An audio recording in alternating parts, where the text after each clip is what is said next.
Welcome to Everything Co-op, bringing you information on how cooperatives can help improve your quality of life. This show is being sponsored by the National Co-op Bank, NCB. The NCB is dedicated to strengthening communities nationwide for the delivery of banking and financial services for the nation's cooperatives, their members, and other socially responsible organizations. For more information on the power of community ownership, visit ncb.coop. That's ncb.coop. Now stay tuned for your host, Vernon Oakes. Everything Co-op, this wonderful, beautiful Thursday morning. You know, this morning we are going to talk about a number of different things with Mr. Greg Brodsky.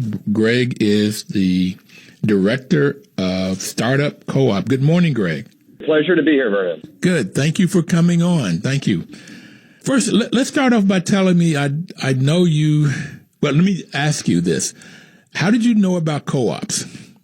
Yeah, that's a great question. You know, so many people know the word co-op, but don't necessarily really understand what they mean. And for me, it's funny. It's kind of a similar story, even though I grew up with a family member who really taught me about them. So when I was growing up in Manchester, New Hampshire, my dad owned the local carpet store, and it was actually his father's before him, and that was always what my dad did. And when I was about 7 years old, in 1984, my dad got together with 11 other guys who owned carpet stores in different parts of the U.S., and they said, geez, you know, we're all dealing some common things, and what if we could get together and maybe buy from the suppliers to get together to get better pricing? What if we could share some time on training and on marketing? And they didn't know that they were talking about a co-op at the time, but really, you know, that's what it became. And so my father's name is Howard Brodsky, ended up being the co-founder of a group called Carpa One, that is now one of the largest purchasing co-ops in the country. So these days, you know, that group has, you know, 2,000 stores, and collectively those stores do, you know, several $1 billion in volume. And so I sort of got to watch my dad transition from managing, you know, our local carpet store to, you know, running this startup, and then eventually, you know, selling his store so he could manage the co-op full time. But to your question, I don't think I even really understood what a co-op was. And the way that I got into this work, when I was about 25 here in Boston where I live, I was working for the local bike store, and I was telling my dad, you know, the owner's trying to figure out this, and he did this problem with marketing and this problem with pricing. And my dad said, you know, geez, have they ever considered the co-op model? And I said, no, but tell me more about this co-op thing that you do, because, you know, I was part of a food co-op in college, but I think one of the problems of the word is it's very hard for people to understand, you know, what does a food co-op have in common with a purchasing co-op, have in common with a credit union. But that's really how I got into it. So I, you know, basically using the model my father created for carpet stores, we used the same model to create a purchasing co-op for retail bicycle stores. So I did that for about 10 years. Hold a minute, Greg. Hold a minute before you go on. I just want to make sure I got this, because so in your household, as a 7-year-old, first your grandfather had a carpet store, and your father had that carpet store. And so when you were 7, your father got together with 7 other carpet store owners and saying, look, I guess they were competing against big box stores, and so they've got to get better quality carpet with a lower price. And so they said, maybe we can join together and buy together. And they didn't even know they were talking about a purchasing co-op. And eventually they found that out, and they started this purchasing co-op. And now that's 2,000 stores, billions of dollars. And your father has been on the show, so I do know a little bit about his history. Yeah. Okay. And so at 7 and growing up in his household, you still didn't know what a co-op is. So you're working in a co-op in college as a food co-op. And then as you're in a bike store, your bicycle store owners having the same problems your dad and those 7 carpet stores had some 20 years earlier or so forth. And your father then says, has he considered this? And now it starts again. That's kind of summarized what you just said.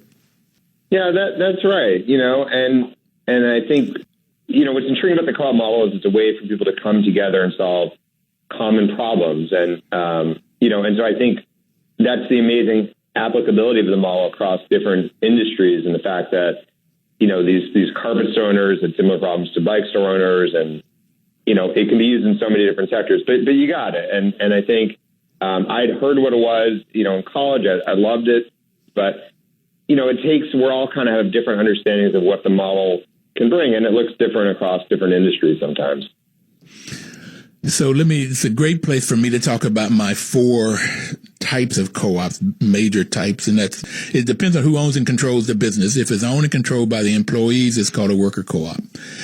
If it's owned and controlled by and therefore in any business could be a worker co-op. It could be owned and controlled by the employees. If it's owned and controlled by the people that uses the products or services, it's called a consumer co-op. You have housing co-ops, food co-ops. Sometimes they're worker co-op, and sometimes they're consumer co-op or a hybrid owned by both types.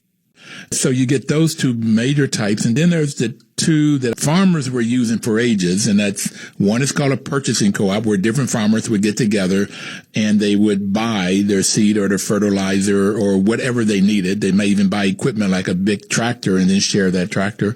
And that's a purchasing co-op. And then on the other end, the farmers would take what they bought and they would create whatever they create, chickens or tomatoes, whatever they created, and then they would need to take it to market. So you had marketing co-ops, and some people call those producer co-ops. So they end up selling their product to the marketing co-op, and they are owning it, and then the marketing co-op sometimes add value to it, like Ocean Spray or Cabot Creamery. They'll add this value to it and then get it to markets where the farmer could not get it to. So those are the 4 types, and I just heard about a 5th type, and that has to deal with technology, and you may help me with that one because I just heard about it last week. So those are the 4 major types, and then your father helped start a purchasing co-op with carpet owner stores. The Ace Hardware is another example of that, purchasing co-ops. Another example of consumer co-op is REI, recreational equipment. So your father helped to start a purchasing co-op for Carpet One folks, for carpet people, and then you helped your bicycle store owner start a bicycle co-op, a purchasing co-op with different bicycle stores. Okay? Yeah, that's right. Yeah, so we help the bike stores. The program's still around. It's called the Bike Cooperative, and we help them negotiate on things that they buy, things from bike parts to credit card rates to marketing. And so, I really learned a tremendous amount about the model and did that for 10 years. And then I actually left and went and worked for a tech startup for a little while and learned to appreciate there are some really unique things about the tech industry in terms of what people call sort of lean startup methodology of how you start companies faster and apply sort of different testing techniques to really figure out what works. And got pulled back into the co-op movement when there was a group of brewery owners that wanted to get together, the whole craft beer movement. They wanted a purchasing co-op for craft beer. And to be honest, I don't even really drink a lot of beer. I was the wrong person for the project. But it turns out there's not a lot of places you can go to if you say, hey, we want to start a new purchasing co-op in our industry. There's no one organization for that. So essentially I got pulled in as a consultant. And what I realized was, A, there should be more people helping entrepreneurs start these kinds of organizations. And B, we need to make a better, easier ecosystem for entrepreneurs to start new cooperatives. Wow. Okay, I got it. So when I was reading your resume, I kind of got that you like bikes and beer. And so I started to call this program Bikes and Beer. But you don't even like bikes, but this whole process, you don't like beer, and neither do I. But it's sort of like, how do you help people, no matter what they like or dislike, but how you help them create a business that has a better chance of being successful, and probably you talk about bringing it to scale, a better chance of growing that business. Yeah, that's right. And I've learned to appreciate beer a lot more than I did, but I think to your larger point, I think a lot about why there aren't more cooperatives. And in fact, this is something my father and I talk about a lot. I'm on the board of a nonprofit here in New England that helps start new co-ops. My father Howard's on the board of National Co-op Business Association. And so we talk about this stuff the way some families talk about sports or politics. And, and there was actually a study that Co-ops for a Better World, which we both support, did about, do people really understand co-ops? And so, it turns out 74% of people would rather buy from a cooperatively owned business, but only 10% of people really understand what they mean. And so the question is if so many people would rather support these kinds of businesses, why don't we have more of them? And after thinking about it a lot, we think there's three main reasons. So it's all right if I share those. Please, I'm waiting. Hurry. Okay. Okay, come on. Well, I think it comes down to, number one, misperception, right? The fact that people don't have heard the word, but most can't really accurately define it. And in some ways that makes it very difficult because those of us in the community say co-op and we imply all these, amazing magical benefits that we know the business model includes, but the average person may not really get it. And I think we just need to slow down and be thoughtful about how we explain it and also share more real world stories like your show does. Well, just I'm going to put a plug in for National Co-op Bank right here because when I took this idea to Chuck Snyder a little bit more than 6 years ago, he bought into it. He said he was mainly later he told me he was mainly investing in me more so than the show, but it's taken on because I got it in working with housing co-ops that people just don't understand them. As I try to, I do property management in my day job. And so people don't understand when you say, well, we have a co-op here. What is that? What does it look like, smell like, taste like? They just don't know. And so that's trying to get people to understand it is the first big hurdle. So that's your number one, this misconception and getting people to understand what a co-op is. Okay. Right. Yeah. And I'll add to that, I think, for some people, it sounds socialist. It sounds like, something from the 70s that they were a part of in some housing situation, and that may or may not be true. I mean, there's some very modern, new economy co-ops that I think sometimes the word doesn't always do the business model justice. So sometimes, depending on who we're talking to, we actually use the word shared ownership or distributed ownership model. It's just a way to bring more people into the movement. And we explain to them that this is a co-op, but we really want to make sure that the word itself is not an obstacle. First important we see in starting new co-ops is business know-how. That there's a lot of people that we're seeing who actually want to start new cooperatively owned or shared ownership businesses where they want to share ownership of either the employees or the users or the farmers. But there's not always a clear path of how to do it. And so there's a great network, Cooperation Works, that helps people start new cooperatively owned businesses. But if you compare it to the traditional startup landscape, we're lacking some of the ecosystem tools that, let's say, a tech startup entrepreneur would have. If you're trying to do a tech startup, there's a rich community of accelerator programs, online curriculum, books, investment funds, pitch competitions. And so what we're specifically trying to do and the accelerator we've created, Start.coop, is to sort of make it a more balanced ecosystem. So how do we give co-op entrepreneurs access to the same kinds of startup resources that a tech entrepreneur would? And we can certainly talk more about that. And then the last friction point that we see is around the financing. With our inaugural accelerator cohort, we interviewed the entrepreneurs on the way into the program and the way out of the program. And what they told us is their number one challenge is really just getting the financing to scale their business. Great. Let me cut you off here, man. We'll come back and we'll talk about financing. And I want you to recap the three things again when we come back, but we have to take our first break. If you could quickly, when we get back, recap these three things, and then we'll get into this financing part. We'll be right back.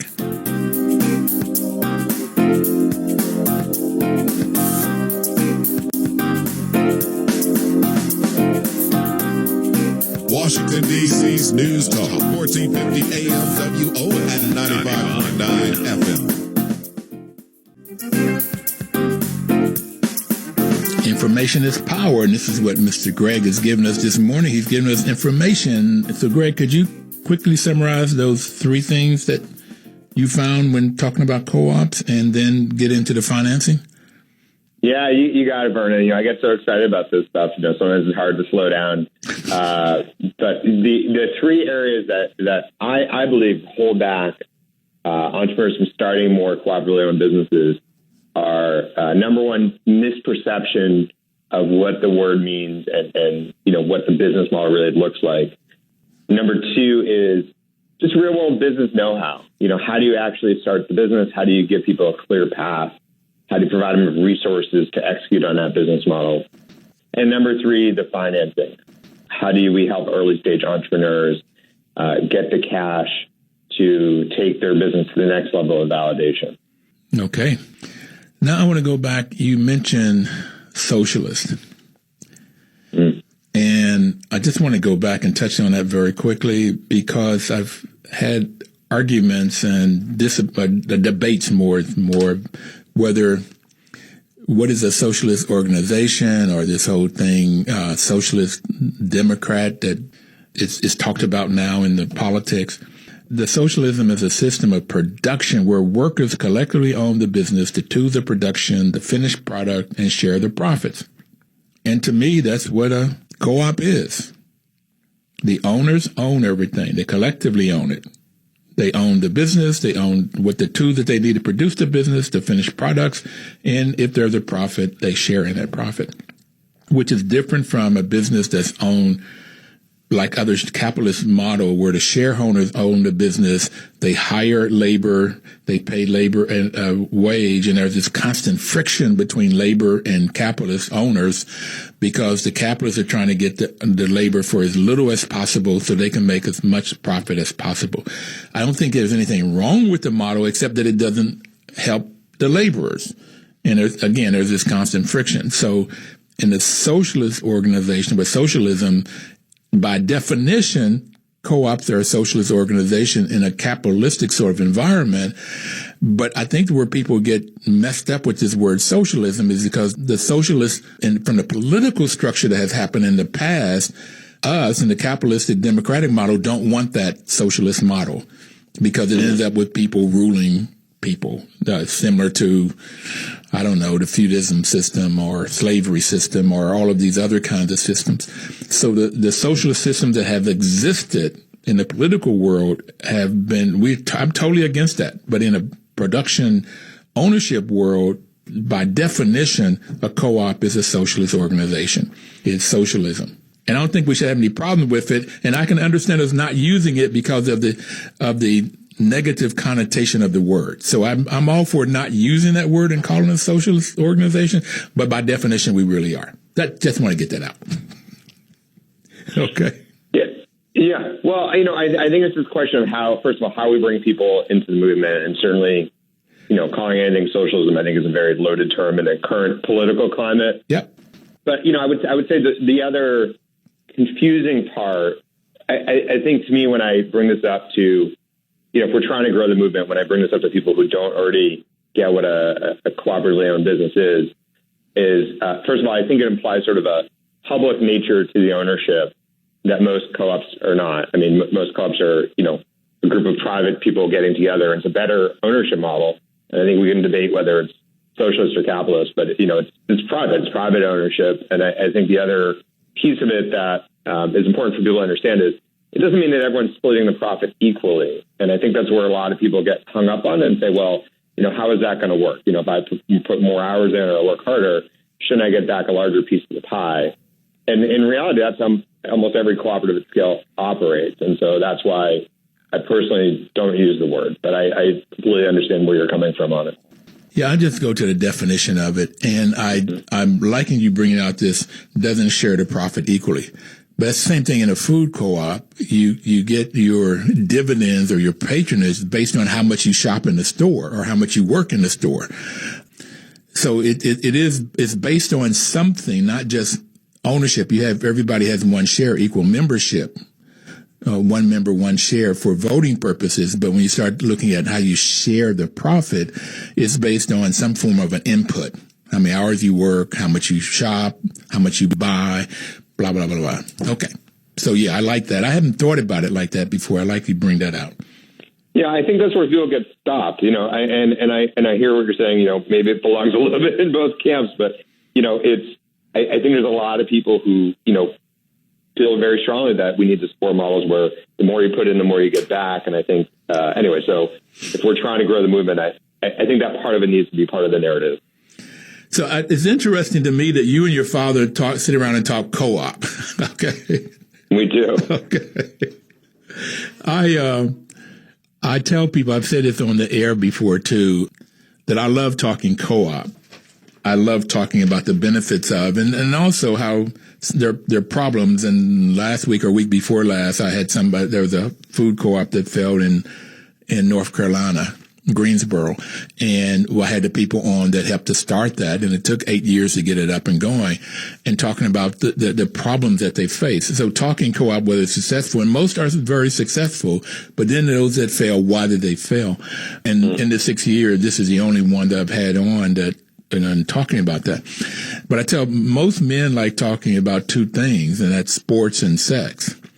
And I said, I like talking co-ops, and one of the other two, you might can figure out which of the other two I like talking about. But so talking co-op is huge. So I think I would love to be at your dinner table with you and your dad, and so we could talk co-op. And these three reasons that they don't come on is really nice. Misperception, the business know-how of how to get one started, and then the financing is three real reasons why. And the gentleman that talked about why this co-op failed said there were 3 M's. For food co-op, you have to have good management, and getting that good management was difficult for them. He called it a movement. You had to have a movement where you really get people to understand, and then they want to shop in this co-op. They want to be a member of this co-op. And then the third was marketing. And marketing and movement, to me, are very, very close to each other. But he said this constant marketing of selling the products and promoting the products is what I think he was mainly talking about, but also the marketing of the movement. And then as we talked, I added a fourth one, and that is margins. Because of shrinkage, both, in essence, he said you really need management for a food co-op or a restaurant that really understands how you can have the right product in at the right time for people to buy, or it will, spoil and it would go to waste, or people walk out the store with it. He said they had shrinkage in both ways. So this business know-how is really, really, really important. Okay. So you all talk co-op, and you start off with bikes and beer. Okay. And now you are in a organization that helped to start up co-ops. What is that about? What's that organization you're in?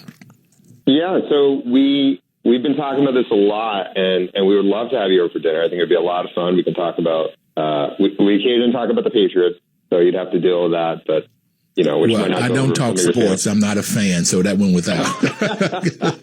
Okay. Well, let's get to sports.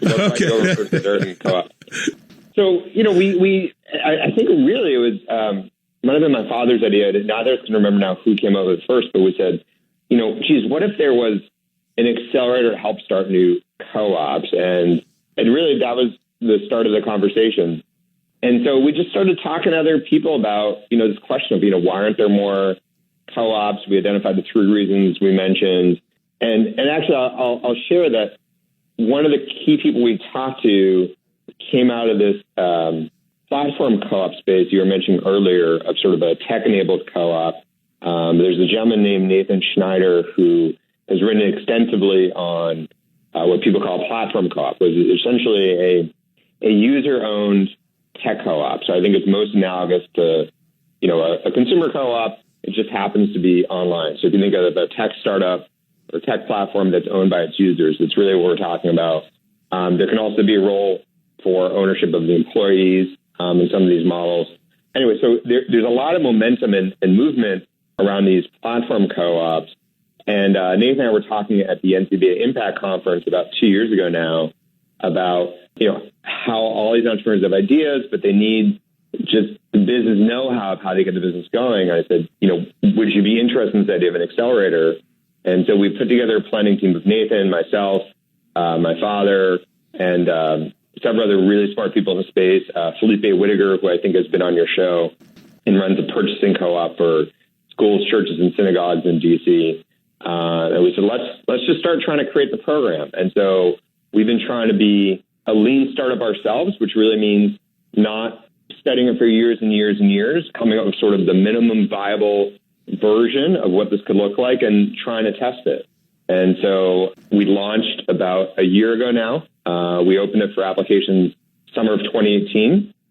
We weren't sure how many applications we would get, but we ended up getting 82 applications from around the country. And it sort of proved there was interest in this idea. Great. And we chose the best. Greg, I'm sorry, we've got to go on our second break, so okay, we'll be coming right back. Greg Brodsky is talking to us about a startup called Start.coop, and had 82 applications that have been around about a year. 82 applications, that's huge. And so I want to talk to you about those applications and what you chose and how it's been going. But we'll take our second break. Please don't touch that dial.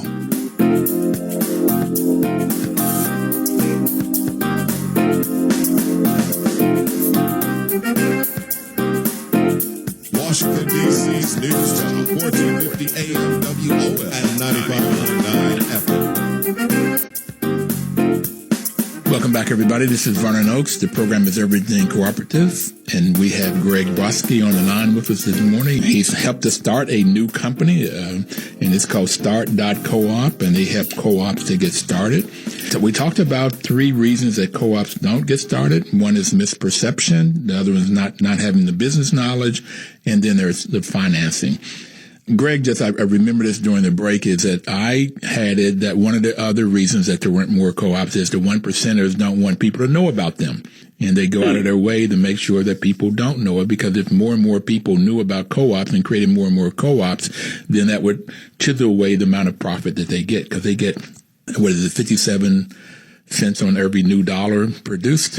And if we get more and more co-ops and people sharing in it, then they'll get less. Roberta McDonald from Cabot Creamery, and I love Roberta because she's feisty, and if you ever want to know what's on her mind, you just ask her, and she'd tell you. And she told me I was real sinister with my view that people would not want folks to know about co-ops. So I like your 3 reasons better. Okay, they fit better. People don't know about them, they don't know how to start them up, and they don't have the money to start them. That makes real good sense, and we can do something about that. So you started Start Co-op, and you talked about the one person in D.C., I guess that's CPA, Community Purchasing Alliance. Yeah, Felipe is on our board. Felipe, okay, that's I didn't hear his first name. Yeah, Felipe I know well. I know when he got started. One of the other strong folks in co-ops is Mr. Paul Hazen, and I think it was him and somebody else that had the idea about that one. And they ended up hiring Felipe, and Felipe's taking it to whole new kind of areas and so forth. So he's great in it also. Okay, so all of you smart people got together and started Start Co-op. And a year ago, what did you put out? And then you got 82 inquiries back, 82 applications. Yeah. So we were focused on this question of scale, and I think that's one of the unique values we've had. I think there are some resources for folks who want to start, let's say, a new consumer food co-op or a new, housing co-op.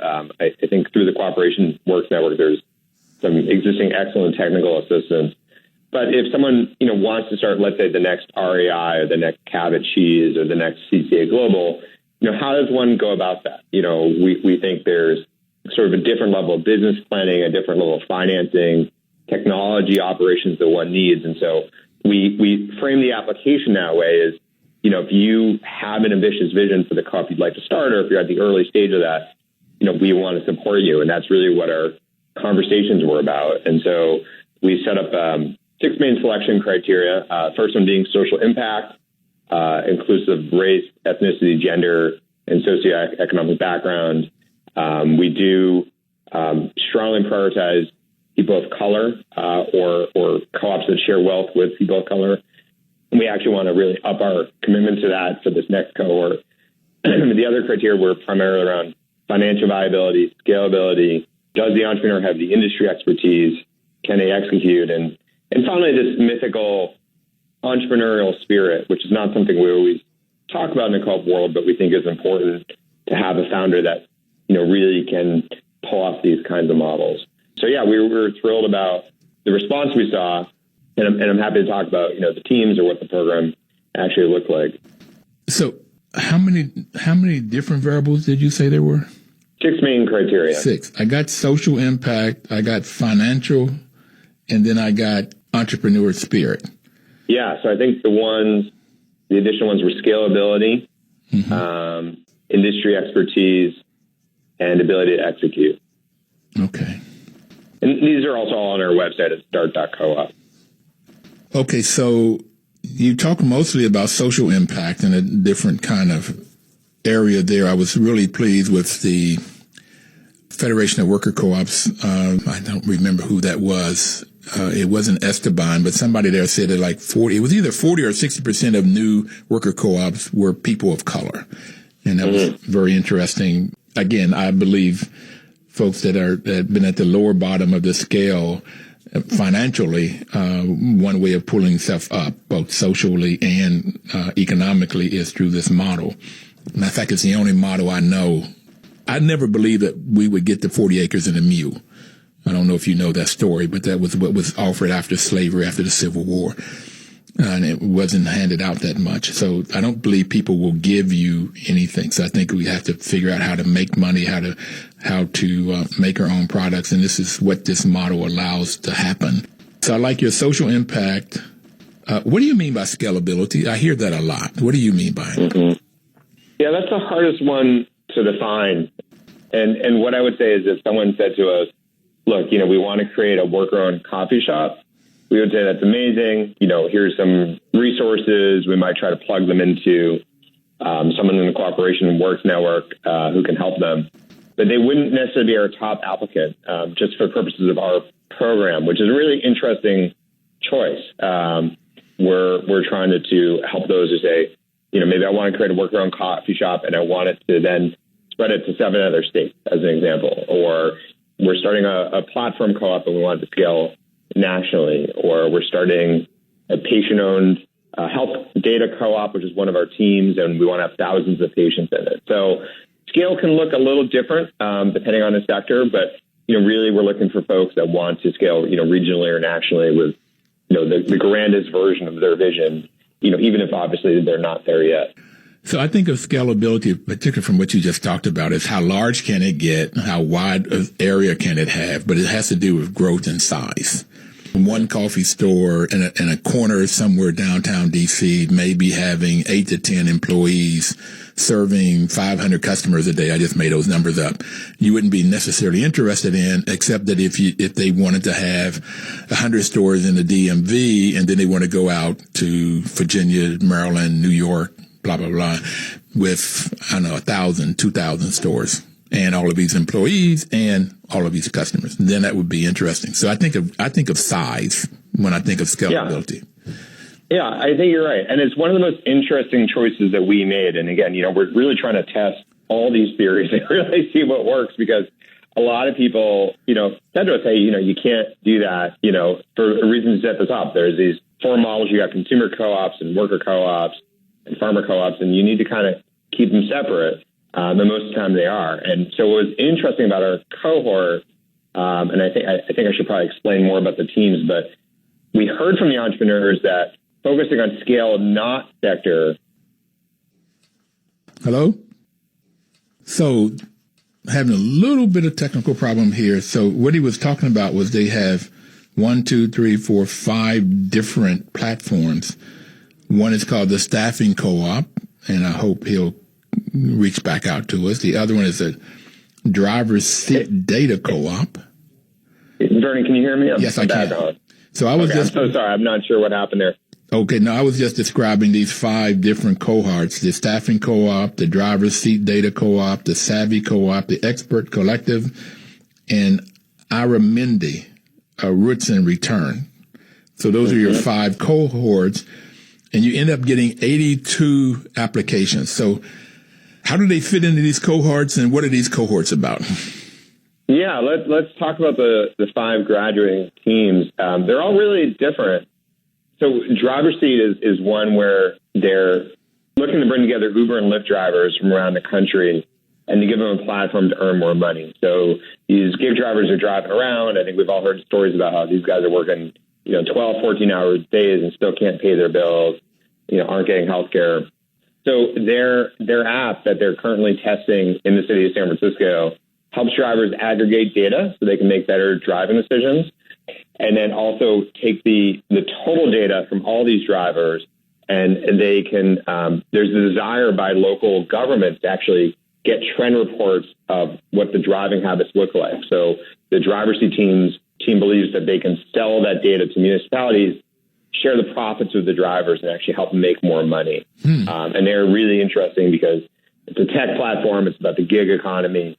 So they've gotten a lot of buzz. We have another team called the Staffing Co-op. That's really exciting. They are in Baltimore, and they're trying to flip the extractive temp labor industry on its head. So they are a temp staffing firm, primarily people of color, but not just people of color, who want to share the profits at the end of the year. So if someone works for a staffing agency, their time gets marked up, let's say 40%, but they never see the profits on their time, right? Absolutely. They get that low hourly wage rate. And so the folks who join the staffing co-op actually share in the profits in the year and also have a voice in decision making. And they've done a great job. So they're just now, getting a lot of new contracts in.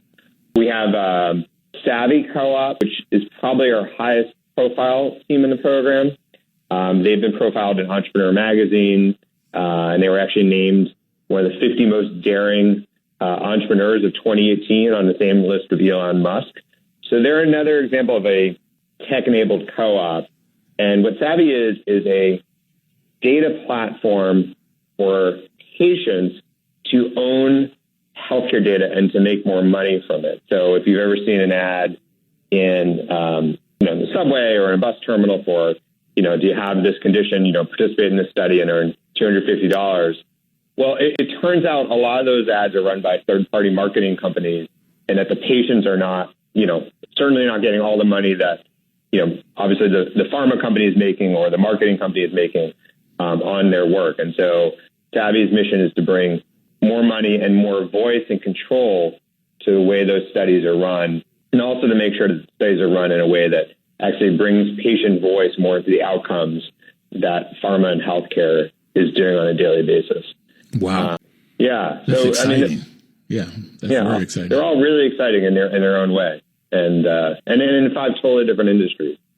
What is the Expert Collective? Yeah. So that's our only team out of Boston where I am. So the founder there, Enrique Shada, he works at MIT in his day job and helps connect academics to private sector companies looking for consulting. And he's seen a real need that academics are looking for more consulting time, that industry wants easier ways to connect with academics. So Expert Collective is a academic expert-owned consulting platform. So imagine, if you're a company looking for expertise, let's say in biotech or in data science or in cryptocurrency, you can log on this platform, be connected with the right professor or academic, get access to their consulting on an hourly rate or per project basis, and that the experts themselves actually own the platform. So again, decisions are made by them and the profits will be shared by them. Well, before we take our next break, tell me about the Arizmendi Roots and Return. Yeah, if you live in the Bay Area, you might know Arizmendi. They have a 30-year history of creating worker-owned bakeries that people love in the Bay Area. And I think they have 8 or 9 locations now. And so they're actually creating a new co-op because they realized that affordable housing in the Bay Area was so challenging for their workers that they are creating a worker-owned housing construction co-op. And I could talk a little more about it. Do we have to go to break or? Yep, we'll go to break and come back and talk more about that then. Okay, we'll be right back.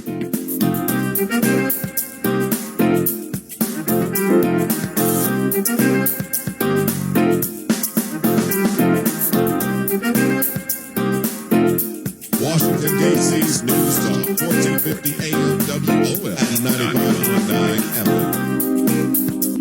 Information is power, and that's why WOL is a great partner here. What we've learned, though, isn't information. Information is stored power. To get into action is where you get the real power.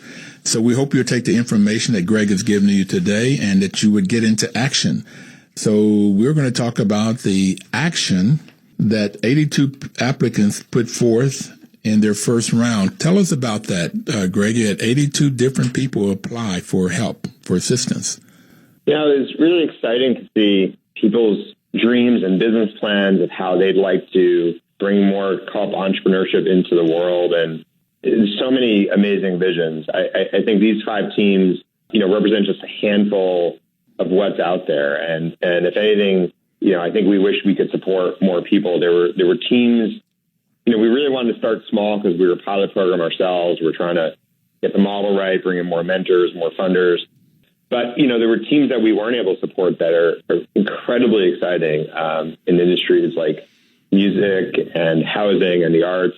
So again, it's the co-op model is so exciting. And I was just going to walk you through the other 2 co-ops in the initial cohort. Okay, wait a minute. I got to get something straight because I think I had it confused here a minute. I thought you had 5 cohorts and you took these 82 and you decide which one of these cohorts, each of those applications would fit in. But no, this is your initial cohort from a standpoint of if you looked at the 82, then these are the 5 that you ended up working with. Is that more right? Yes, that's right. So I'm sorry. Yeah, we had 82 applications and we ended up with 5 teams in the initial graduating class. All right. So let's talk about, as you were saying, I wanted to hear more about RS Mende. And you said there might be 2 others? Yeah, well, so RS Mende is so fascinating because they have this really rich history in the Bay. I mean, if you talk to people in the worker co-op space, they're really one of the best models in the U.S. People talk about obviously Mondragon in Spain, and in the Bay Area, it's really about RS Mende. And they have a scalable model. One of the unique things they do is for every bakery that they spin up that's worker owned, a percentage of the overhead that's taken in goes back to this larger RS Mende association so they can start new co-ops. And they were really one of the inspirations for us in the way we modeled our program. And we were actually surprised when we got their application because we said, what are we going to teach RS Mende? They've been doing it for 30 years. What can they teach us? Yeah, okay. Yeah, exactly. So, but they wanted to use the accelerator as a way to test out a new model that they wanted to develop. And we thought that was a really exciting usage of it. And we hope more companies do this. So their challenge right now is, they have these very successful bakeries, but their workers can't afford to live in the Bay Area anymore. So strategically, they've made the decision that they want to focus on housing. So they've started a construction co-op owned by the workers using a similar worker-owned model. And then Roots and Returns is a brand new model they're piloting this winter. And what they are planning to do is to help take homeowners who maybe have extra space in their backyards and essentially help them rent their backyard and develop what people call an accessory dwelling unit. It's kind of a small, you think of like these tiny houses. Think of a modern version of a tiny house that people can put in their backyard or their front yard, maybe about 1,500 to 2,500 square feet, and essentially have low-cost housing for additional people. And so there's a lot of buzz about this on the West Coast. We don't talk about it as much on the East Coast, but Portland and Seattle and the Bay are all talking about this model. Well, I have a friend in L.A. that just told me about it because she has room in her backyard, and she was saying they just passed some laws in Los Angeles where she can build a smaller home in her backyard and therefore rent it out is what she was looking at doing. Exactly right. Okay. Exactly right. So this is a worker-owned version of that model. And so they're going to do their first pilot. I was just talking to Tim Hewitt at RS Mende yesterday, who's if he hasn't been on the show, he'd be a great guest. But they're going to build their first house in the next 3 months. And they've had a ton of interest of who's going to live in that house. And actually, as a result of being on our program, they got some press on their local TV. And so anyway, so we've been really excited to support them. Wonderful. Just great. All right. So you had 82. You chose 5. What happens to the other 77? Yeah, so right now we're not able to support them. So we are scaling up right now. We're looking for funders for our next round. We'd love to expand the program. Eventually, what we'd really love to be able to do is to be able to offer some free online curriculum so that we can help everyone. But, as a startup ourselves, we're just trying to stay focused get it right, and then slowly expand. So how much money are you looking to raise, and how would somebody reach you if they want to invest in Start.coop or invest or grant money to you? How would they find you? Yeah, we're flexible. We're really looking for folks that see that this can be a way to scale new shared ownership entrepreneurship. And so, I'm Greg at Start.coop, and the website is Start.coop. And we're really now having those conversations with funders about how do we bring the program to more people. We've been really excited about the feedback so far. So the webpage is Start.coop. And if they wanted to reach you, Greg Brodsky, you go Greg at Start.coop. And they send an email to you. And that's if you want to find out more information about Start.coop, the 5 different co-ops that they help to get started.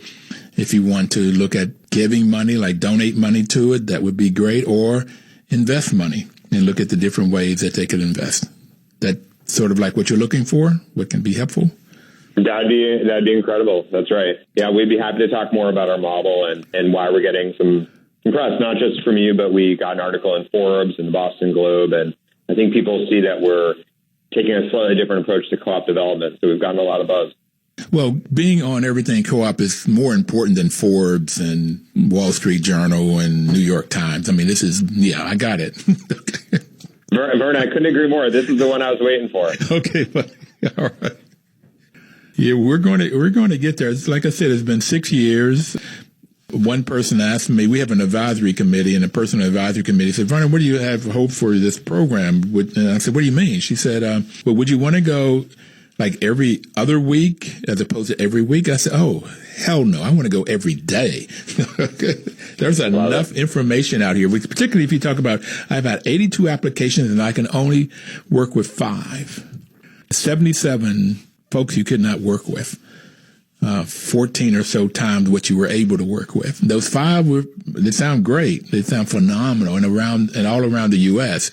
So that is great, the work that you're able to do, but there's so much more out there that can be done. And if you look at all of the different co-ops and all of the different kinds of things that's happening in this space, that's just so much more information we could talk about. And I think we could get 5 people a week on this program. It'll take more money, more effort, more work. But yeah, I like that. Okay. So what do you see for the future, sir? Yeah, well, really, we want to now take it to the next level. So we've spent a lot of time thinking about, what worked in the first program, what we could do better, how we can bring more support to these entrepreneurs.